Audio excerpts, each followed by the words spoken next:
오늘도 하나님의 말씀 앞에 잠시 멈춰서 봅니다. 추운 겨울이 지나도 한동안 나무는 아무 변화가 없는 것처럼 보입니다. 가지에는 여전히 잎이 없고 땅도 아직 차갑습니다. 그래서 우리는 생각합니다. 정말 봄이 오기는 하는 걸까? 그런데 우리가 보지 못하는 사이 땅 아래에서는 이미 변화가 시작되고 있습니다. 얼었던 땅이 조금씩 풀리고 나무 안에서는 새순을 밀어 올릴 준비가 시작됩니다. 우리 눈에 아무 일도 일어나지 않는 것처럼 보여도 보이지 않는 곳에서는 이미 봄이 움직이고 있습니다. 믿음도 그렇습니다. 내가 아무것도 할 수 없는 순간에도 하나님은 일하고 계십니다. 만군의 여호와의 열심, 이사야 37장 21절로 38절 말씀. 아모스의 아들 이사야가 사람을 보내어 히스기야에게 이르되 이스라엘의 하나님 여호와께서 말씀하시되 내가 아수르의 사네립 왕의 일로 내게 기도하였도다 하시고 여호와께서 그에 대하여 이같이 이르시되 처녀의 딸 시온이 너를 멸시하며 조소하였고 딸 예루살렘이 너를 향하여 머리를 흔들었느니라. 내가 회방하며 능욕한 것은 누구에게냐? 내가 소리를 높이며 눈을 높이 들어 향한 것은 누구에게냐? 곧 이스라엘의 거룩하신 이에게니라. 내가 내 종을 통해서 주를 회방하여 이르기를 내가 나의 허다한 병거를 거느리고 산들의 꼭대기에 올라가며 레바논의 깊은 곳에 이르렀으니 높은 백향목과 아름다운 향나무를 베고 또 그 제일 높은 곳에 들어가 살찐 땅의 수풀에 이를 것이며 내가 우물을 파서 물을 마셨으니 내 발바닥으로 애굽의 모든 하수를 말리리라 하였도다. 내가 어찌하여 듣지 못하였느냐? 이 일들은 내가 태초부터 행한 바요 상고부터 정한 바로서 이제 내가 이루어 내게 견고한 성읍들을 헐어 돌무더기가 되게 하였노라. 그러므로 그 주민들이 힘이 약하여 놀라며 수치를 당하여 들의 풀같이 푸른 나물같이 지붕의 풀같이 자라지 못한 곡초같이 되었느니라. 내 거처와 내 출입과 내가 나를 거슬러 분노함을 내가 아노라. 내가 나를 거슬러 분노함과 내 오만함이 내 귀에 들렸으므로 내가 갈고리로 내 코를 꿰며 재갈을 내 입에 물려 너를 오던 길로 돌아가게 하리라 하셨나이다.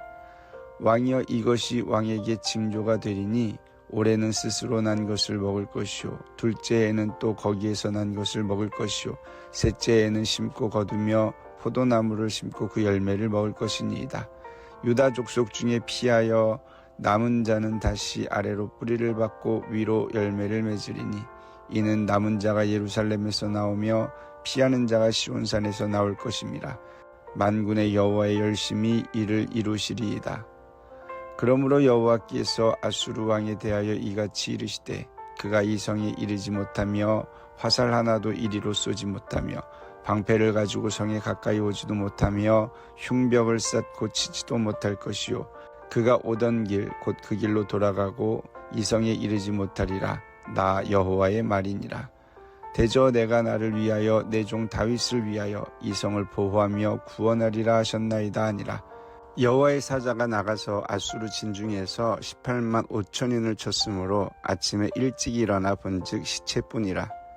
이에 아수르의 사네립 왕이 떠나 돌아가서 니느웨에 거주하더니 자기 신 니스록의 신전에서 경배할 때에 그의 아들 아들람 멜렉과 사레셀이 그를 칼로 죽이고 아라랏 땅으로 도망하였으므로 그의 아들 에살 핫돈이 이어 왕이 되니라. 오늘의 묵상 키워드는 열심입니다. 앞선 말씀에서 아수르 왕 사네립은 예루살렘을 포위하고 하나님까지 조롱했습니다. 당시 아수르는 수많은 나라를 무너뜨린 강력한 제국이었습니다. 반면 예루살렘은 스스로를 지킬 힘이 거의 남아있지 않았습니다. 히스기야가 바라본 현실은 분명했습니다. 사람의 힘으로는 이길 수 없는 싸움이었습니다. 그래서 히스기야는 사네립이 보낸 편지를 가지고 성전으로 올라가 그것을 하나님 앞에 펼쳐놓고 기도했습니다. 그리고 오늘 본문은 그 기도에 대한 하나님의 응답으로 시작합니다. 하나님께서는 이사야를 통하여 말씀하십니다. 내가 아수르 왕 사네립 때문에 내게 기도하였도다. 하나님은 히스기야의 기도를 듣고 계셨습니다. 그리고 놀라운 약속을 주십니다. 사네립은 예루살렘 성에 들어오지 못할 것이며 화살 하나도 이 성을 향해 쏘지 못하고 왔던 길로 돌아가게 될 것이라고 말씀하십니다. 그리고 32절에서 아주 중요한 한 문장으로 말씀하십니다. 만군의 여호와의 열심히 이를 이루시리이다. 우리는 열심이라는 말을 들으면 먼저 내가 얼마나 노력해야 하는지를 생각합니다. 더 열심히 기도해야 하고, 더 열심히 믿어야 하고, 더 열심히 버텨야 한다고 생각합니다. 그런데 오늘 말씀에서 열심의 주체는 히스기야도 유다 백성도 아닙니다. 여기서 열심은 히브리어로 키나라는 말입니다.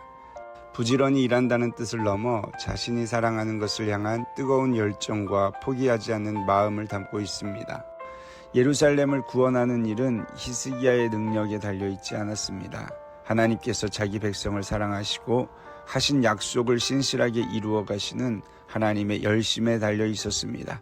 그리고 그 말씀은 실제가 되었습니다.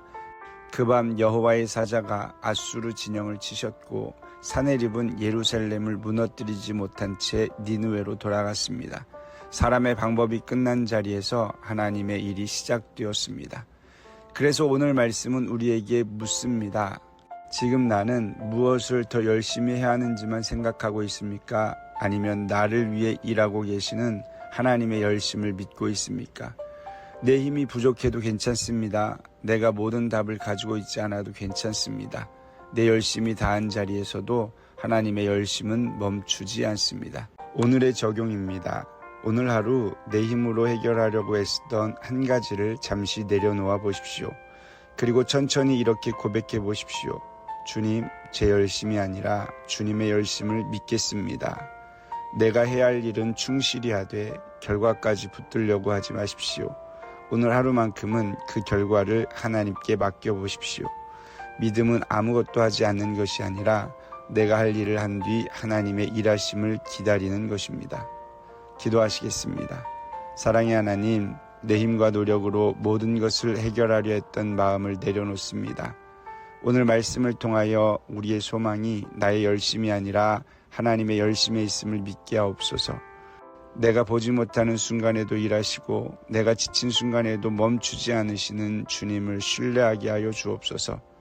내가 해야 할 순종은 충실히 감당하되 결과는 주님의 손에 맡기게 하시고 만군의 여호와의 열심히 이를 이루시리이다. 이 말씀을 붙들고 평안히 걸어가는 복된 삶이 되게 하여 주옵소서. 예수 그리스도의 이름으로 기도드립니다. 아멘. 내 열심이 다한 자리에서도 하나님의 열심은 멈추지 않습니다. 오늘도 말씀을 마음에 품고 믿음으로 살아가시기를 소망합니다.